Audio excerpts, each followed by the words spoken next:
Cameron Trailers present Madrid 1987 movie explanation in Hindi.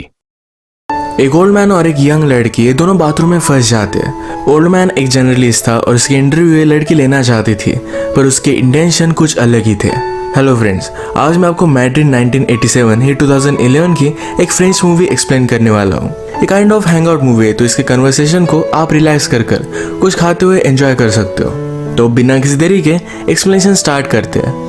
Movie start होती है और हम हमारे मेन कैरेक्टर को, जिसका नाम है मिगेल, इसे एक होटल में राइट करता देख सकते हैं। ये न्यूज़पेपर के लिए राइट करता है और ये बहुत ही फेमस राइटर है। आज उसे मिलने के लिए एक लड़की आई जो हमारी और एक मेन कैरेक्टर है, इसका नाम है एंजेला। एंजेला आज मिगेल का इंटरव्यू लेना चाहती थी। वो भी अच्छे से राइट करना चाहती है, एक अच्छी जर्नलिस्ट बनना चाहती है। मिगेल एंजेला को कुछ ऑर्डर वगैरह करने के लिए कहता है। उसने बहुत पहले एक आदमी के बारे में आर्टिकल लिखा था, उसके बारे में वो बात कर रहा था। वो कहता है मैंने उसके बारे में आर्टिकल लिखा, पर इसके बाद ही उसकी डेथ हो गई थी, तो हमने वो पब्लिश नहीं किया। वो और उसका पब्लिशर ये बहुत ही क्लोज थे। एंजेला पूछती है कि ऑफिस में सबसे तुम क्लोज थे। मिगेल कहता है एक जगह पर अगर तुम 25 ईयर्स तक काम करो तो सिर्फ एक दूसरे को मारना ही बाकी रहता है। मिगेल है बहुत ही स्ट्रेट फॉरवर्ड, उसे जो चाहिए होता है इसके बारे में बोल देता है। इस टाइप का कैरेक्टर है। एंजेला ने कोका कोला ऑर्डर किया था, इसकी एक सिप उसने उससे मांग ली। मिगेल को डॉक्टर ने कोका कोला, टोबैको इस तरीके की चीजें खाने के लिए मना किया है, पर फिर भी वो मानता नहीं। वो एक ही टाइम पर स्मोकिंग भी करता है, कोका कोला भी पीता है और टोबैको भी खाता है। उसे लगता है कि अगर इस तरीके से उसकी डेथ हो जाए तो इसका ब्लेम ये सारी चीजों में इक्वली डिस्ट्रीब्यूट हो जाएगा। एंजेला ने अपनी राइटिंग मिगेल को दिखाने के लिए लाई हुई थी, जो मिगेल को इतनी ज्यादा पसंद नहीं आती। वो कहता है तुम्हारा आर्टिकल बहुत ज्यादा लॉन्ग है, अगर तुम्हें पब्लिश होना है तो ये जरा शॉर्ट होना चाहिए। एंजेला ने मिगेल की राइटिंग स्टाइल भी कॉपी की थी, तो कहता है तुम्हारी राइटिंग स्टाइल जरा यूनिक होनी चाहिए, तुम्हारे वर्ड्स लोगों को पिंच करने चाहिए, तभी आर्टिकल परफेक्ट बनता है। राइट कैसे करना है ये कोई भी सिखा नहीं सकता, ये अंदर से आना चाहिए। यही रीजन था एंजेला ने अपने कॉलेज में राइटिंग के कोई भी लेसन लिए नहीं थे, क्योंकि ये सिखाया नहीं जा सकता। बात करते वक्त मिगेल ने एंजेला को अपने पास बुला लिया था। मिगेल एंजेला को अपने कोट से चाबी निकालने के लिए कहता है। वो कहता है एक मेरे पेंटर फ्रेंड की है जो वीकेंड के लिए बाहर गया हुआ है। तुम्हें कॉल करने से पहले मैंने चाबी उससे ले ली थी। इसके बाद मैंने मेरा लक ट्राई किया। मिगेल एंजेला को अपने साथ वहां लेकर जाना चाहता था। वो उसे कहता है इंटरव्यू लेते वक्त हमारे बीच कोई भी डिस्ट्रैक्शन नहीं आना चाहिए।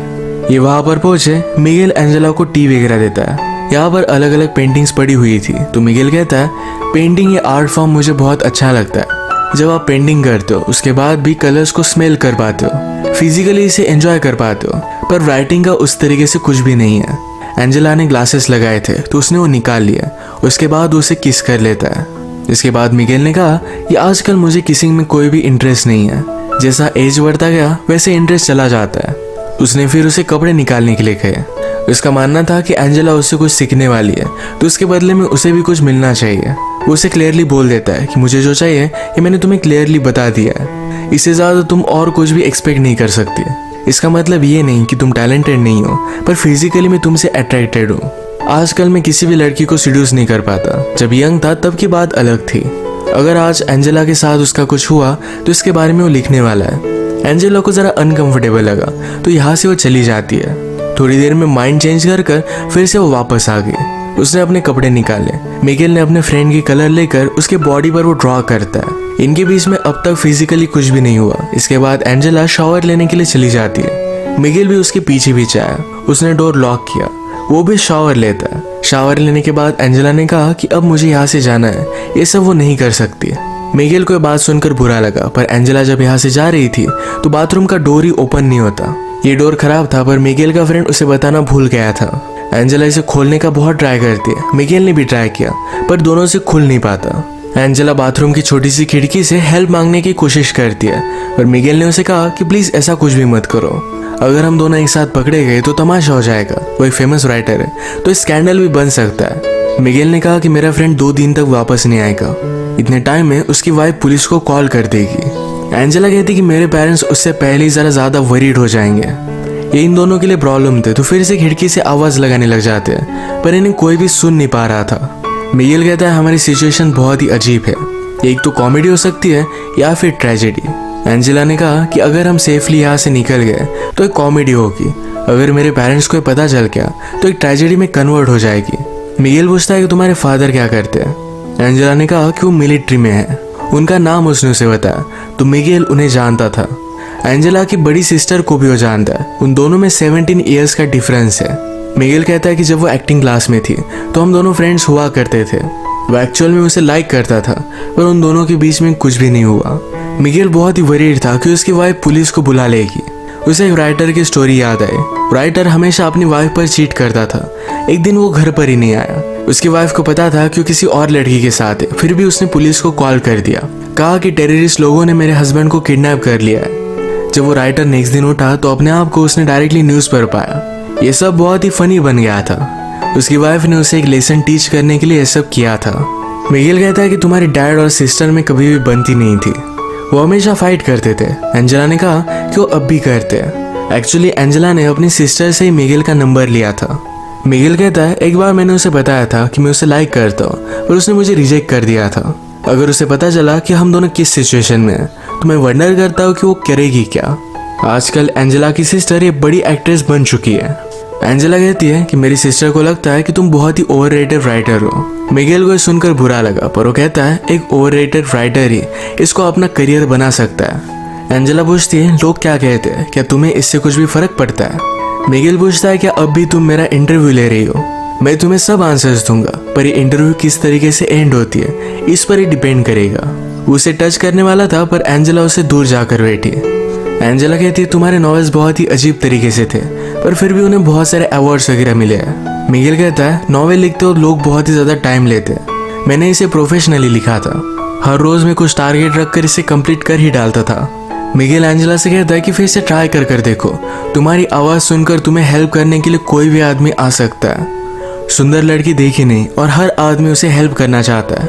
आवाज़ देने के बाद भी उसे कोई भी सुन नहीं रहा था। मिगेल फिर से एंजेला के पास आ गया। उसे कहती है मुझे सिर्फ यहाँ से जाना है, उसके साथ कुछ भी नहीं करना चाहती। एंजेला फिर से डोर को ओपन करने की कोशिश करती है। मिगेल कहता है कि जब आप यंग होते हो तो लगता है कि इस लाइफ में कुछ पॉइंट है, वो अपनी लाइफ कुछ अलग तरीके से जी लेंगे, पर बाद में पता चलता है कि लाइफ में बहुत सारी चीज़ें पॉइंटलेस थी, इसमें कोई भी मीनिंग नहीं था। हर एक की कोई ना कोई तो प्रायोरिटी होती है। मिगेल एंजेला से पूछता है कि आज सैटरडे है, अगर तुम घर पर होती तो क्या करती, क्या अपने फ्रेंड्स के साथ बाहर जाती। एंजेला को ये सब चीज़ें पसंद नहीं है। वो कहती है कि मैं बुक्स रीड करती। मिगेल को जो बुक्स पसंद है यही एंजेला ने भी पढ़ी हुई है, पर मिगेल कहता है हम दोनों के व्यूज़ इस पर बहुत ही अलग अलग होंगे, जैसे कि क्लासिकल म्यूजिक और एक रॉक बैंड में डिफरेंस होता है। मिगेल ने फिर यही टॉयलेट किया। वो कहता है प्यार के बारे में लोगों ने बहुत सारी चीज़ें लिखी है, पर बाकी चीज़ों के बारे में कोई भी नहीं लिखता, ये लोगों को ज़्यादा रेजोनेट करती है। अपने राइटिंग में इन चीज़ों का तुम्हें ध्यान रखना चाहिए। मिगेल अब फ्रस्ट्रेटेड हो रहा था। वो कहता है हम दोनों यहाँ हैं, हम दोनों में एक टेंशन है, अगर हम कुछ भी नहीं करते तो टेंशन बढ़ता जाएगा। सब कुछ हो जाने के बाद शायद हम एक दूसरे को डिज़ायर नहीं करेंगे, पर फिर भी अट्रैक्शन बहुत ही इम्पोर्टेंट है। मिगेल भी अब जल्दी से जल्दी यहाँ से निकलना चाहता था। उसे बुरा लगता है कि वो सोच क्या रहा था। वो एक ओल्ड मैन है, कोई भी यंग लड़की उसके साथ इंटीमेट नहीं हो सकती। वो कहता है कि मेरी वाइफ को मैं बहुत प्यार करता हूँ, पर फिर भी कभी कभी आपको आइसोलेशन की ज़रूरत होती है। हम दोनों यहाँ पर इस तरीके से एक साथ हैं, अगर हमारे बीच में कुछ भी नहीं हुआ पर फिर भी लोगों को लगेगा कि कुछ ना कुछ तो हुआ है। ये उसे एक ट्रेजेडी की तरह लगता है। एंजेला फिर उसके पास आ गई और ये दोनों इंटीमेट हो जाते हैं। इसके बाद एंजेला को थोड़ी सी भूख लगी थी।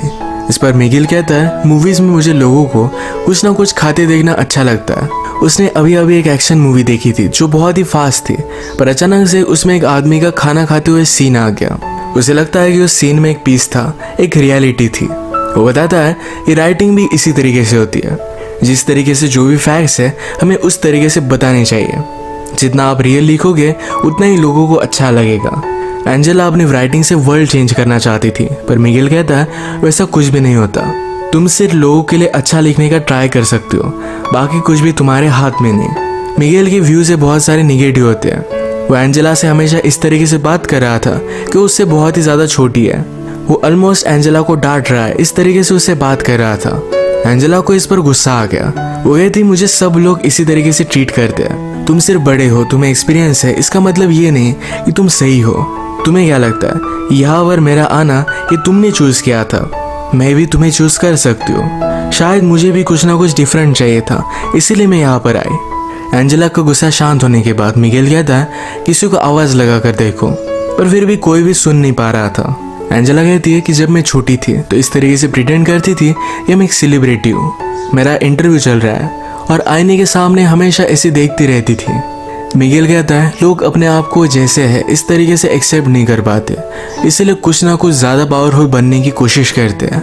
ये बात एंजेला ने भी रियलाइज़ की थी और इसके बाद उसने मिरर के सामने इस तरीके से प्रिटेंड करना छोड़ दिया। सब्जेक्ट को चेंज करने के लिए मिगेल कहता है क्या तुम्हें मूवी देखनी है?